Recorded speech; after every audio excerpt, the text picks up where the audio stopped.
اللہ عز و جل اپنے کلام مقدس میں فرماتا ہے، بے شک اللہ کے نزدیک گنے ہوئے شمار کیے ہوئے جو مہینے ہیں وہ 12 ہیں، اور ان 12 مہینوں میں سے 4 حرمت والے مہینے ہیں، عزت والے مہینے ہیں، عظمت والے مہینے ہیں۔ وہ 4 مہینے کون سے ہیں؟ مسلسل ترتیب کے ساتھ ذوالقعدہ، ذی الحجہ اور محرم، اور 4تھا مہینہ رجب المرجب جس میں ہم اور آپ زندگی گزار رہے ہیں۔ اس کو رجب الاسم اور رجب العصب بھی کہا گیا ہے۔ یہ جو 4 مہینے ہیں اس میں جنگ و جدال، قتل و قتال سب حرام ہو جاتی۔ اس دور میں جو جنگیں ہوتی تھی کفار و مشرکین بھی اپنی تلواریں روک لیا کرتے تھے۔ یہ 4 حرمت والے مہینوں کی سارے لوگ عزت کرتے۔ ان 4 مہینوں میں امن و امان قائم ہو جاتا، جیسے 2 قبیلوں میں جھگڑے ہیں، فساد ہے اور ایک دوسرے سے جنگ پر ہمیشہ آمادہ رہتے ہوں، لیکن ان 4 مہینوں کے اندر امن قائم ہو جاتا تھا، راستے کھل جاتے تھے۔ اور اللہ تبارک و تعالیٰ نے قرآن پاک میں ان 4 مہینوں کی فضیلت بھی بیان فرمائی۔ اس میں رجب کے لیے ایسی فضیلت ہے، اللہ کے نبی صلی اللہ علیہ وسلم ارشاد فرماتے ہیں یہ رجب کے مہینے کی فضیلت ایسی ہے جیسے قرآن کی فضیلت دوسری کتابوں پر ہے۔ دوسری کتابوں میں جس طرح سے افضل قرآن ہے، اس طرح سے رجب المرجب تمام مہینوں میں افضل ہے۔ اور نبی کریم صلی اللہ تعالی علیہ وسلم اس میں عبادت کرنے کے لیے ترغیب دیا کرتے تھے۔ اس کو ترجیب بھی کہا جاتا ہے، اور خاص طور پر رجب کے متعلق بزرگان دین نے فرمایا یہ فصل بونے کا مہینہ ہے۔ کھیتی باڑی والے سمجھ سکتے ہیں کہ اس میں بھی 3 موسم آتے ہیں، پہلے بیج کی بوائی کا وقت آتا ہے، پھر اس کی سینچائی کا وقت آتا ہے، پھر کٹائی کا وقت آتا ہے۔ تو رجب کا مہینہ یہ فصل بونے کا مہینہ ہے نیکیوں کے، اور شعبان کا مہینہ اسے پانی دینے کا ہے، اور رمضان کا مہینہ فصل کاٹنے کا مہینہ ہے۔ اور رجب کا مہینہ آتے ہی اللہ کے نبی صلی اللہ تعالی علیہ وسلم یہ دعا فرمایا کرتے تھے، اللہم بارک لنا فی رجب و شعبان وبلغنا رمضان۔ سب کو یہ دعا بھی کرنی چاہیے۔ حضور اکرم صلی اللہ تعالی علیہ وسلم یوں عرض کرتے کہ اے اللہ، رجب اور شعبان میں تو ہمیں برکت عطا کر اور ہماری زندگی کو رمضان تک پہنچا دے۔ اب رجب آپ نے دیکھ لیا ہے تو اب کثرت سے یہ دعا کرو کہ مولا اس زندگی کا رمضان ہم سے جانے نہ پائے، رمضان تک ہماری سانسوں کو پہنچا دے۔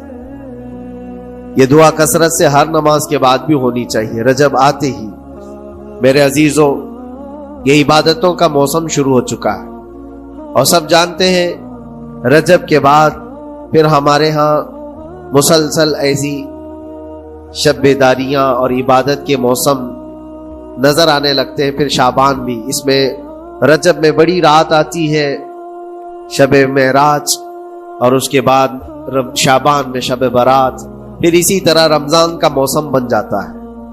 تو اب یہ موسم بنانے کا وقت آ چکا ہے، تو سب سے پہلی چیز یہ ہے کہ میرے عزیزوں فصل کے بونے کے لیے کن چیزوں کی ضرورت ہوتی ہے، اس چیز کا خیال رکھیے۔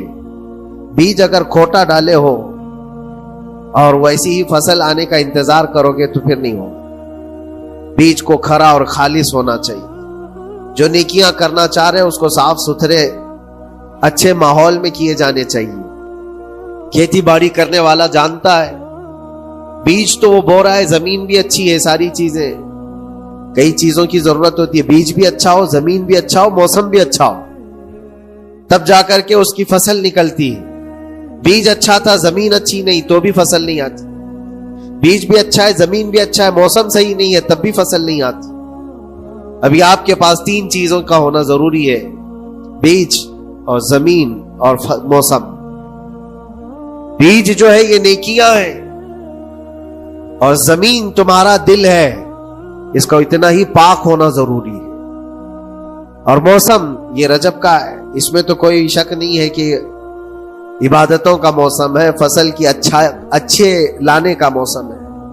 لیکن سب سے پہلی چیز اب ہمیں ضرورت ہوتی ہے کہ ہم کیا بیج بو رہے ہیں۔ شیخ سعدی رحمت اللہ تعالی علیہ فرمایا کرتے کہ زمین میں ادرک بو کر کے گنا آنے کی امید تو نہیں کر سکتے، جو بویا ہے وہی اسی کی فصل آئے۔ لوگ عمل خیر کرے تو اس کا نتیجہ بھی خیر آئے گا، اور برائیاں کریں اور پھر رمضان میں یہ انتظار کریں کہ میں نے جو بویا ہے اس کی فصل آئے، تو ایسا نہیں ہوتا۔ بہت سارے لوگوں کا وہ شک بھی میں دور کرنا چاہتا ہوں کہ رمضان المبارکہ میں فضیلتوں کو آپ سنتے آئے ہیں، رمضان ایسا مہینہ ویسا مہینہ، اتنی برکتوں والا، اتنی رحمتوں والا، لیکن بہت سارے لوگوں کے حالات چونکہ تو ہی رہتے رمضان میں ویسے ہی ہیں، وہ لوگ کچھ بھی نہیں بدلے۔ تو اس میں رمضان کا قصور ہے کہ اس مہمان کا قصور ہے، اس انسان کا قصور ہے؟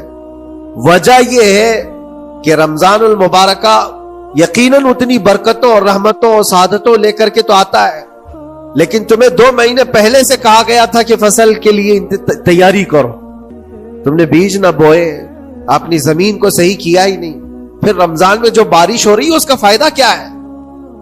روڈ پر 10 سال بھی بارش برسے وہاں پر کوئی فصل نہیں آئے، کیونکہ وہ زمین سخت ہے اور بیج بونے کے قابل بھی نہیں۔ رمضان المبارکہ میں رحمتوں کی جھماجھم بارش تو ہوتی ہے، لیکن دل اگر سخت ہے گناہوں سے تو اس بارش کا کیا اثر ہوگا اس پر؟ اسی لیے دلوں کی نرمی یہاں سے شروع کریں، رجب المرجب سے۔ اس کی راتوں میں اللہ رب العزت کو پکارے، مناجات کرے، عبادتوں کے لیے کچھ دن تو خاص کریں۔ بہت دنیا میں ہم نے اپنے آپ کو ملوث کر رکھا ہے، کچھ راتیں اللہ رب العزت کی عبادت میں تو لگائے۔ اللہ کے نبی صلی اللہ تعالی علیہ وسلم کی ایک حدیث ہے، جامع الاصول سے نقل کی ہوئی، رجب المرجب کے پہلے جمعے جو ہم لوگ ابھی گزر چکے، ابھی یعنی وہ رات تو گزر چکی، کل کی جو گزری ہوئی رات ہے رجب کی، یہ پہلی جمعہ کی شب تھی۔ اس کے متعلق روایت ہے کہ 12 رکعتیں جو مغرب کے بعد سے لے کر عشاء کے درمیان پڑھتا ہے، اللہ کریم اس کے تمام گناہوں کو معاف کرتا ہے اور اس سال اس کو پورے طور پر ناگہانی آفات سے محفوظ رکھتا ہے، اور شیطان کے اس پر قابو پانے سے بھی اس کو اللہ محفوظ رکھتا ہے۔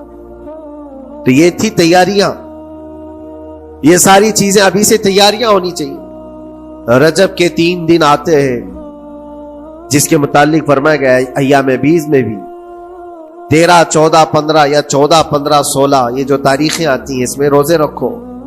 اس کی بھی بڑی فضیلت ہے کہ تم تیاریاں ابھی سے شروع کرو کہ رمضان المبارکہ میں اچھی فصل دیکھ سکے، ہمارے جسم کے اندر بدلاؤ آ سکے، ہمارے دل کے اندر انقلاب آ سکے۔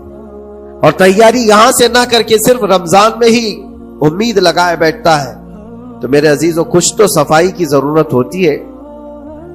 آپ نے اگر زمین خریدی کھیتی باڑی کی غرض سے اور گئے، وہاں جاتے ہی آپ نے سوچا کہ اس میں فصل آ جانی چاہیے، تو کسانوں سے پوچھو تو بتائیں گے آپ کو نہیں، زمین کو پہلے صاف کرنا پڑتا ہے، کچرے ہوں گے اس کے اندر بہت سارے، ہل چلاؤ یا کسی بھی طرح سے اس کو صاف کرو، صاف کرنے کے بعد پھر یہ بھی کسان کہتا ہے کہ زمین کو تھوڑا ڈھیلا کر دو، بڑے بڑے ڈھیلے ہوں تو اس کو توڑ دو اور مٹی نرم ہو جائے، اور اس کے بعد پھر کسان کہتا ہے تھوڑا پانی بھی چھڑکاؤ کرو، گیلی ہو جائے، تب جا کر کے تم اس پر بیج بو۔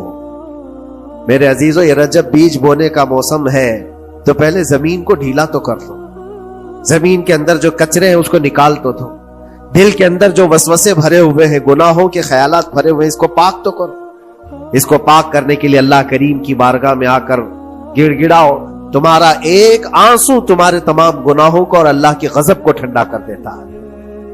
ہاں، ایک آنسو کا قطرہ تمہارے لیے اللہ کریم ہے، موتی سمجھ کے شان کریمی نے چن لیے قطرے جو گرے تھے عرق انفعال کے۔ امام غزالی رحمت اللہ تعالی علیہ نے لکھا ہے کہ آج اللہ تبارک و تعالیٰ کی رحمت کو اپنی طرف مائل کرنے کے لیے اگر تم کچھ کر سکتے ہو تو بس یہ ہے کہ دنیا رونے اور گڑ گڑانے سے نہیں مانتی، لیکن مولا کریم بندے کے ایک مرتبہ سجدہ کر کے اسے پکارنے سے فوراً قبول کرتا۔ موسیٰ علیہ الصلوۃ والتسلیم اللہ تعالیٰ سے پوچھتے ہیں، مولا جب تیرے بندے تجھے پکارتے ہیں تو اس میں نیک لوگ بھی ہوتے ہیں اور گنہگار بھی ہوتے ہیں، تو کیا تو سب کی پکار کا جواب دیتا ہے؟ توجہ، اللہ رب العزت فرماتا ہے، اے موسیٰ میرے پکارنے والے بندوں میں نیکوکار بھی ہیں، گنہگار بھی ہیں۔ ہاں، نیک بندہ جب مجھے پکارتا ہے یا ربی، تو میں جواب میں کہتا ہوں لبیک یا عبدی، اے میرے بندے میں حاضر ہوں، بتا تیری کیا حاجت ہے؟ پھر موسیٰ علیہ السلام پوچھتے ہیں کہ مولا یہ تو نیک بندہ جب پکارتا ہے تو کہتا ہے لبیک یا عبدی، اور جب گنہگار پکارتا ہے تب کیا کہتا ہے؟ رب تعالیٰ فرماتا ہے جب میرا گنہگار بندہ مجھے پکارتا ہے یا ربی، تو میں اس کے جواب میں 70 بار لبیک یا عبدی کہتا ہوں۔ ایک بار پکارے 70 بار جواب، ایسا کیوں ہے؟ تو فرماتا ہے میرا رب نیکوکار کو اس کی نیکیوں پر بھروسہ ہے کہ اللہ معاف کرے، اور گنہگار کو صرف میری رحمت پر بھروسہ ہے۔ اس کے پاس ہے کچھ نہیں، اس کے آس پاس وہ نظر ڈالتا ہے میں نے کوئی ایسی نیکی رکھی نہیں ہے، صرف اللہ رب العزت کی رحمت ہے جو مجھے معاف کر سکتی ہے۔ وہ مجھ پر یقین کر کے پکارتا ہے، اس لیے اس کے سوال کا میں بار بار جواب دیتا ہوں۔ عزیزان گرامی وقار، اقبال نے سچ ہی کہا تھا، ہم تو مائل بکرم ہے کوئی سائل ہی نہیں۔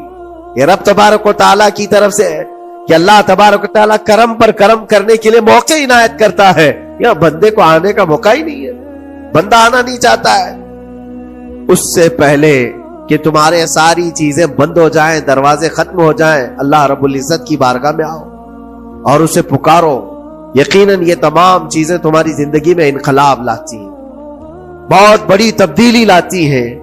عزیزان گرامی، پھر میں یہ عرض کرتا ہوں کہ رجب کے اس مہینے میں دل کو نرم کرنا بہت ضروری ہے۔ دلوں کی سختیاں آج گناہوں کی طرف مائل کرتی ہیں۔ ہمارا دل سخت ہے یا نرم ہے، اس کو پہچاننے کے کئی تھرمامیٹر دیے گئے ہیں ہمارے پاس، چیک کرو ہمارا دل کس پوزیشن میں ہے آج۔ امام غزالی فرماتے ہیں 3 علامتیں ایسی ہیں جس سے پتہ چل جاتا ہے انسان کا دل سخت ہے یا نرم ہے، بیمار ہے یا صحت یاب ہے۔ یہ ڈاکٹر لوگ اسکیننگ سے یا سونوگرافی سے نہیں بتا سکتے کہ تمہارے دل کی یہ کیفیت کیسے، اس کو اہل بصیرت سمجھ سکتے۔ فرماتے ہیں کہ اگر مسجد میں زیادہ دیر تک بیٹھ نہیں پاتا تو سمجھ لو اس کا دل بیمار ہے، اس کا دل سخت ہو چکا ہے، اس کو مسجد میں بیٹھنے نہیں دیتا۔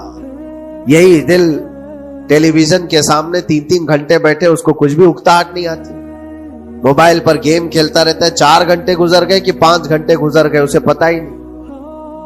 آج ایک سروے کے مطابق ہر انسان جو موبائل چلاتا ہے اس میں 18 گھنٹے وہ بیزی ہے دن کے۔ کئی جگہوں پر ایسے حالات آئے 18 گھنٹے دن میں ہوتے ہی ہے 24 گھنٹے، جس میں 6 گھنٹے اگر آرام کے نکالے تو باقی پورے 18 گھنٹے کیسے انسان بیزی رہ سکتا ہے؟ اس میں کھانا بھی ہے، پینا بھی ہے، حاجتیں بھی ہیں، لیکن سروے کے مطابق یہ بھی بات آئی ہے کہ 18 گھنٹے کنزیوم کرتے ہیں۔ میرے عزیزوں، اس میں کوئی اکتاہٹ اور اس میں کوئی ملال نہیں آتا، بیزارگی نہیں آتی، اور اللہ کے گھر میں یا فرض سے نماز سے ابھی سلام پھیرا کیا کہ بھاگنے کی تمنا ہوتی ہے۔ کئی جگہوں پر تو ایسا ہے، اسی لیے اللہ کے نبی صلی اللہ تعالی علیہ وسلم کی ایک حدیث میں سناتا ہوں، ارشاد فرماتے 2 چیزیں کسی منافق کے اندر جمع نہیں ہو سکتی، 2 چیزیں منافق آدمی کے اندر آ ہی نہیں سکتی۔ وہ کیا چیزیں ہیں؟ حضور پاک صلی اللہ تعالی علیہ وسلم فرماتے اچھے اخلاق منافق کے اندر نہیں آتے، اور اللہ کی اور اس کے رسول کی ہر بات پر یقین، یہ منافق کے اندر نہیں آ سکتی۔ اور منافق کی یہ علامتیں بتاتے بتاتے میرے نبی نے فرمایا، دیکھنا کہ مسجد میں منافق سب سے اخیر میں آئے گا اور سب سے جلدی بھاگے گا، اس کا دل نہیں لگتا، دل سخت ہو چکا ہے، اور بازار میں سب سے پہلے جائے گا اور سب سے لاسٹ میں نکلے گا۔ بازار اس کے دل لگنے کی جگہ ہے، اس کے وہاں پر تفریح کی جگہ ہے۔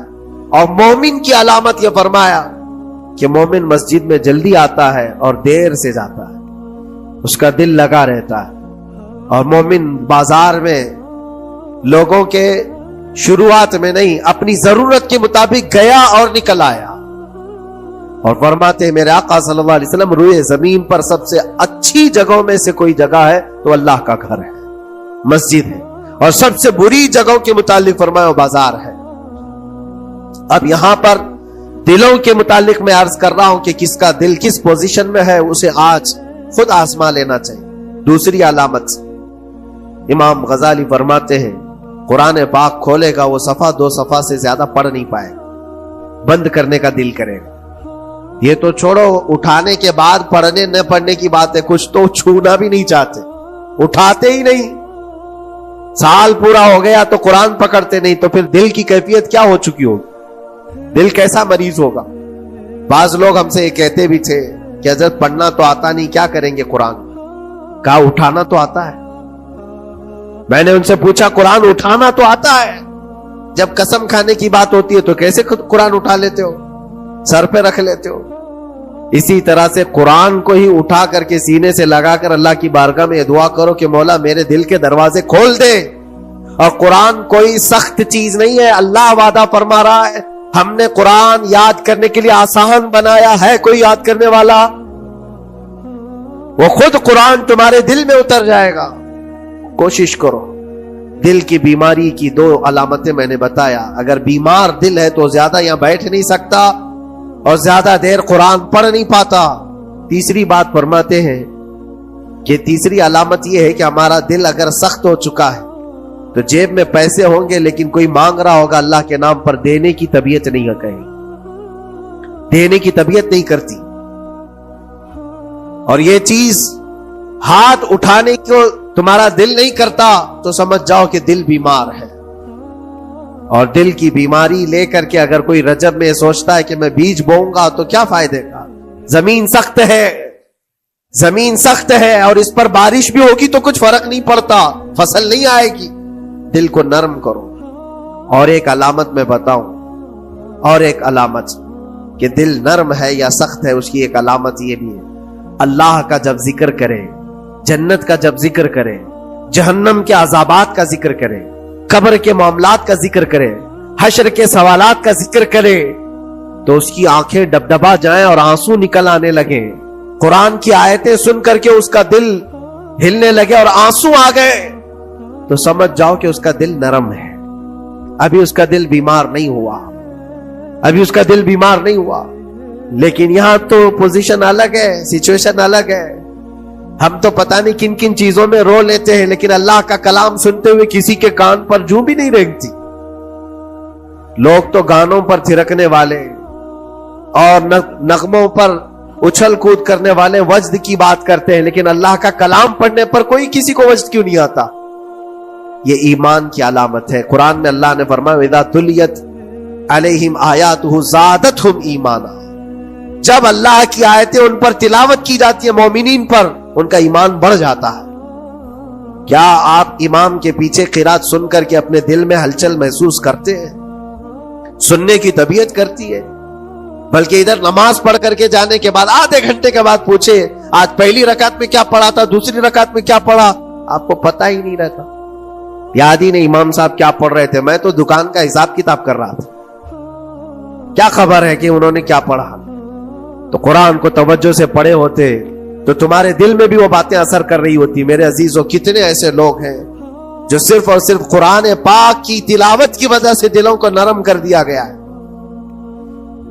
میں اسی بات پر آج فوکس کر کے ختم کر دوں گا. رجب المرجب بیج بونے کا موسم ہے تو دل کے نرمی کے ساتھ ہی بیج بو, کیونکہ یہ زمین ہے تمہاری, اور زمین نرم نہ ہو تو کتنی بھی نیکیاں کرو کیا فائدے کی. دل سخت ہے, گناہوں سے لبریز ہے, اور دل کو نرم کرنے کا علاج 2 چیزیں بتائی گئی, کریں گے انشاءاللہ. 2 چیزیں بڑی آسان ہیں. اگر دل کو نرم کرنا ہے تو 2 چیزیں فرمائی گئی, کثرت سے قرآن پاک کی تلاوت کرو یا کثرت سے میرے نبی پر درود پاک پڑھا کرو. 2 چیزیں کر کے دیکھو تمہارا دل نرم ہو جائے. اور بھی دوسری علامت, دوسرے علاج بھی میرے آقا نے فرمایا. ایک صحابی آئے تھے, انہوں نے عرض کیا یا رسول اللہ صلی اللہ علیہ وسلم, لوگ آپ کے پیچھے نماز پڑھتے ہیں تو زاروں قطار رونے لگتے ہیں, جب آپ دعا کرتے ہیں تو وہ دھاڑے مار کر کے روتے ہیں. میں کبھی رو نہیں پاتا, میرا رونا نہیں آتا, میں بھی قرآن سنتا ہوں, میں بھی آپ کے پیچھے نماز پڑھتا ہوں. تو حضور پاک صلی اللہ علیہ وسلم نے فرمایا تمہارا دل سخت ہو گیا ہے, تمہارا دل سخت ہو گیا ہے. انہوں نے کہا کیا کروں, علاج کیا ہے اس کا؟ وہ مسیحا امت ہے میرے آقا, ہر ایک کا علاج جانتے ہیں, کس کو کون سا علاج دینا ہے. نبی پاک صلی اللہ تعالی علیہ وسلم فرماتے جاؤ کسی یتیم بچے کے سر پر ہاتھ پھیرو، اللہ تمہارا دل نرم کرے گا۔ ان کے لیے وہ علاج رکھا گیا تھا، جس کو جیسا علاج بتایا میرے آقا صلی اللہ علیہ وسلم نے، کسی یتیم کے سر پر ہاتھ پھیرو دل نرم ہوگا۔ لیکن دل کے نرم ہونے کے علاج اللہ کے نبی صلی اللہ علیہ وسلم کے شفا خانے میں ہے۔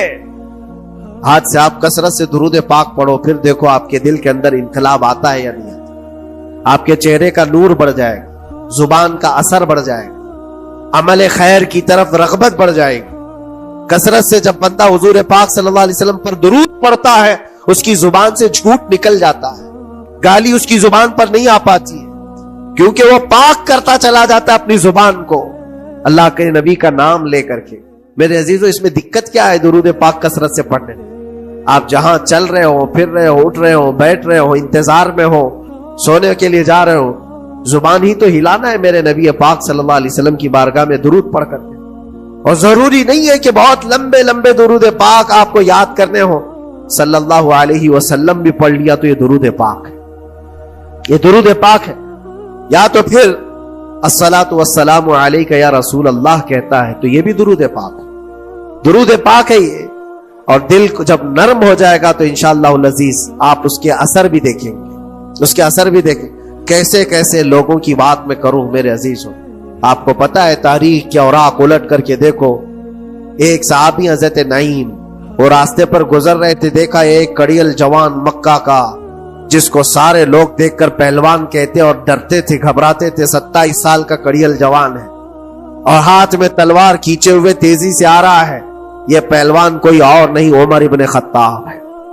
حضرت نعیم کہتے ہیں دیکھ کر کے میں گھبرا گیا، اتنی تیز اور ترار چال اور چمکتی ہوئی تلوار، کہاں کا ارادہ ہے؟ پوچھا حضرت نعیم نے، کہاں جا رہے ہو؟ عمر ابن خطاب نے کہا محمد کا قتل کرنے جا رہا ہوں، معاذ اللہ رب العالمین، اس لیے کہ ایمان لائے ہوئے نہیں تھے۔ یہ دلوں کی سختیاں ہیں، یہ دلوں کا منجمد ہونا بتا رہا تھا کہ وہ نبی پاک صلی اللہ علیہ وسلم کے قتل کے لیے نکلے۔ حضرت نعیم نے صرف راستہ روکنے کے لیے ان سے کہا ان کا بعد میں قتل کرنا، پہلے تیری بہن اور بہنوی کا گھر بھی دیکھ لے، وہ بھی تو کلمہ پڑھ رہے ہیں، وہ بھی تو کلمہ پڑھ رہے ہیں اسی رسول کا۔ تو غصہ اور بڑھ گیا کہ میرے گھر میں یہ ہو چکا ہے، میں تو جس کا قتل کرنے جا رہا ہوں وہ میرے گھر تک آیا ہوا ہے۔ کہا پہلے میری بہن اور بہنوی کا کام تمام کرتا ہوں۔ اسی غرض سے وہ آئے تھے، اور جس وقت اپنے بہن کے گھر کے باہر کھڑے تھے، اتفاق ایسا کہ اندر سے قرآن کے پڑھنے کی آواز آ رہی تھی۔ ایک صحابی حضرت خباب، وہ قرآن پڑھا رہے تھے حضرت عمر کی بہن کو اور ان کے بہنوی کو، اور کیا بہترین انداز رہا ہوگا جو رسول اللہ سے ڈائریکٹ سنے ہوئے لوگ تھے۔ اللہ کا کلام اترا ہوا ہے جن کے اوپر، وہ اس وقت حاضر رہے ہوئے لوگ ہیں، قرآن کو پڑھ رہے تھے۔ طٰہٰ ما انزلنا علیک القرآن لتشقی الا تذکرۃ لمن یخشی۔ عرب لوگ اچھی طرح سے جانتے تھے ایک ایک حرف کا معنی کیا ہوتا ہے، وہ عربی جانتے تھے، ان کی مادری زبان تھی، اور اس قرآن کے اندر جو مٹھاس تھی۔ عمر ابن خطاب کان لگا کر سنتے رہے سنتے رہے سنتے رہے، لیکن غصہ جو اندر سے تھا، دل کی جو سختی تھی، آئے تھے مارنے کے لیے، دروازہ زور سے ٹھوکنے لگ گئے، اندر لوگ ڈر گئے۔ حضرت خباب کو چھپا دیا، بہن اور بہنوی نے دروازہ کھولا، دروازہ کھلتے ہی ان پر حملہ آور ہو گئے۔ عمر ابن خطاب مارا، اپنے بہنوی کو بہت مارا کہ تم یہ کیا کر رہے ہو، دین بدل چکے ہو، یعنی تم یہاں سے نکل کر کے دوسری جگہ